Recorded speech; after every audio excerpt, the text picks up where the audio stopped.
Olá pessoal, tudo bem? Como estão? Bom dia, boa tarde, boa noite, boa madrugada, né? Bom, antes da gente começar a resolução dos exercícios, vamos falar um pouquinho sobre os conceitos de genética que vocês viram lá no vídeo e naquela primeira tarefa, na segunda tarefinha que eu passei para vocês, né? Na primeira e na segunda, na realidade. Bom, então eu pedi para vocês listarem lá uma série de termos, entre eles o termo cromossomos homólogos. É o seguinte, na espécie humana nós temos 23 pares de cromossomos. A esse par nós chamamos de homólogo. Esses cromossomos homólogos, então vamos representar eles aqui.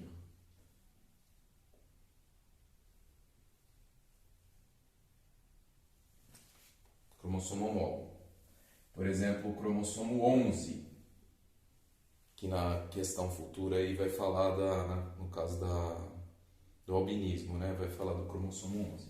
Então, o cromossomo 11, ele tem lá em um locus gênico, ou seja, numa regiãozinha do cromossomo, um gene que vai condicionar a produção de uma enzima que está relacionado com a melanina. Então, esse locus gênico é um espaço no cromossomo que contém um gene específico. Nesse caso, é o gene da enzima relacionada à produção de melanina, certo? Nós temos variantes desse gene. Essas variantes é o que a gente chama de alelo. Então, eu tenho a variante azão, né, que é o gene normal. No caso, ele é dominante. Então, a condição normal é uma condição dominante. E temos uma outra variante, que é o alelo azinho. Certo? Que é a variante mutante, que condiciona a produção inadequada de melanina e aí o indivíduo é albino. Tudo bem? Então, nos cromossomos homólogos, eu encontro os genes alelos. Então, são pares, certo? Esse cromossomo é par desse e esse gene é o parzinho desse aqui. Então, os cromossomos homólogos e os genes alelos. Então, esse daí é um primeiro termo que a gente tem que se familiarizar muito, porque ele aparece muito nas questões. Certo? Outro termo é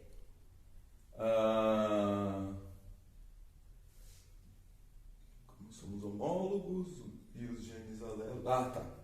Cromossomos somáticos ou autossômicos. São cromossomos que determinam características corpóreas. Na espécie humana, nós temos 22 cromossomos somáticos ou autossômicos. E um par de cromossomos sexuais, que aí vai determinar o sexo. Por que isso? Porque mais para frente a gente vai começar a ver tipos de herança que estão relacionadas ao cromossomo sexual. Entre elas a hemofilia, a calvície e assim por diante. Certo? Outro termo interessante aí que apareceu, que a gente vai usar bastante, são heredogramas. Heredogramas são diagramas que mostram relações de parentesco. Então a gente tem uma certa simbologia aí para os heredogramas. A simbologia é essa aqui. O quadradinho masculino, a bolinha feminino. E o losango? Você não sabe o sexo, não foi informado, certo? Então não é que é um intersexo, tipo um hermafrodita. Não necessariamente, o sexo não foi informado, não é relevante, então você não sabe, certo? Quando é um quadrado, é homem ou masculino. Quando é uma bolinha, feminino ou mulher, né? E quando está rachurado, ou seja, pintado, aí ele é portador ele apresenta a característica em questão. Por exemplo, o albinismo. Esse indivíduo aqui é albino. Ah, por que você colocou azinha aqui? Porque o albinismo é uma característica recessiva. Então a gente sabe que ele vai ser um homozigoto. Outra palavra interessante. Homozigoto, que tem os dois genes alelos idênticos. Heterozigoto, ele tem os dois genes alelos diferentes, produz gametas diferentes. Então, olha só. Ah, mas por que você já colocou aqui que esse aqui é heterozigoto? Como que dá para saber isso? Porque eles tiveram um filho homozigoto. Então, um azinho tem que ter vindo da mãe, um azinho tem que ter vindo do pai. Isso vai ficar mais claro agora, quando a gente vê esse outro termo aqui, ó, que é o quadro de Punnett. O quadro de Punnett nada mais é do que um diagrama para fazer o cruzamento desses, no caso, o indivíduo 1 com o indivíduo 2. Quais tipos de gameta esse indivíduo 1 produz?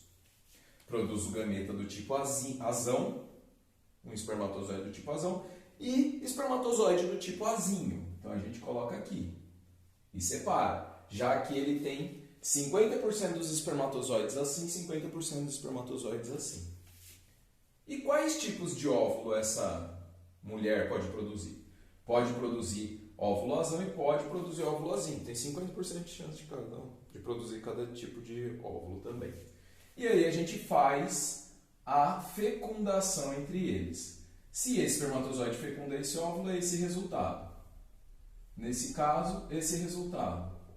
Nesse caso, esse resultado. E aqui nós temos, então, essas possibilidades. E aí vem um outro termo importante, que é o termo genótipo e fenótipo. Genótipo é a característica genética.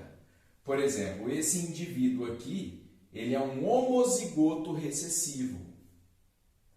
Esses indivíduos aqui, heterozigotos. E esse indivíduo aqui, homozigoto dominante. Então, se nós formos colocar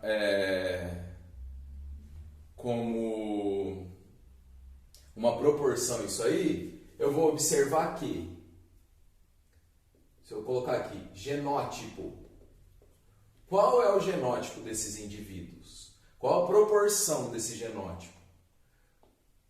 Homozigoto dominante, eu vou ter 25%, por quê? Uma chance em 4. Heterozigoto, 50%, por quê? 2 chances em 4. 2 quartos, equivale a meio, que equivale a 50%. E, azinho, homozigoto recessivo, também 25%. Ok? Então, genótipo, característica genética. Então, os alelos que compõem o indivíduo, certo? Ah, e se eu quiser saber o fenótipo?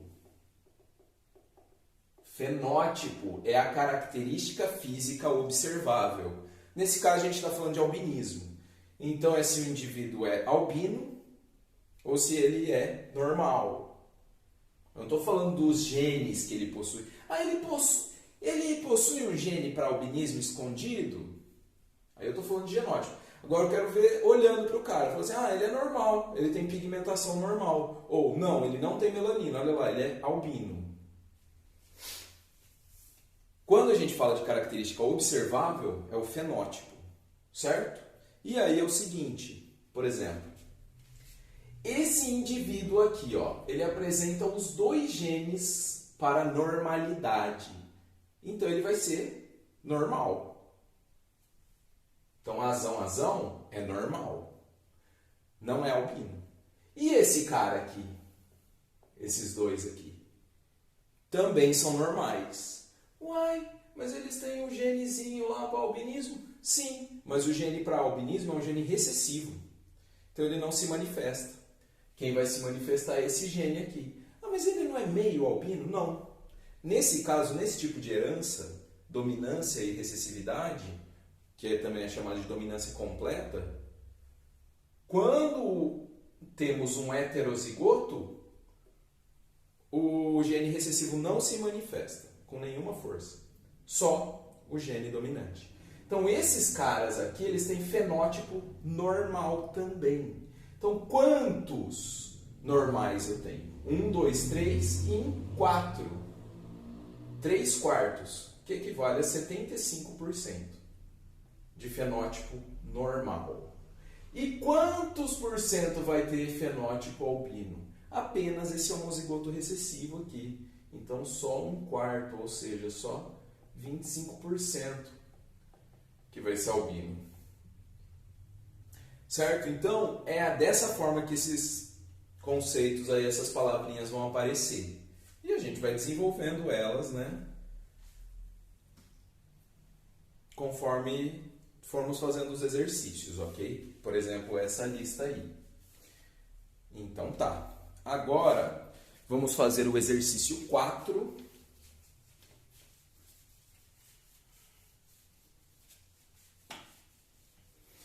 O exercício 4, pessoal, ele estava com um erro de grafia lá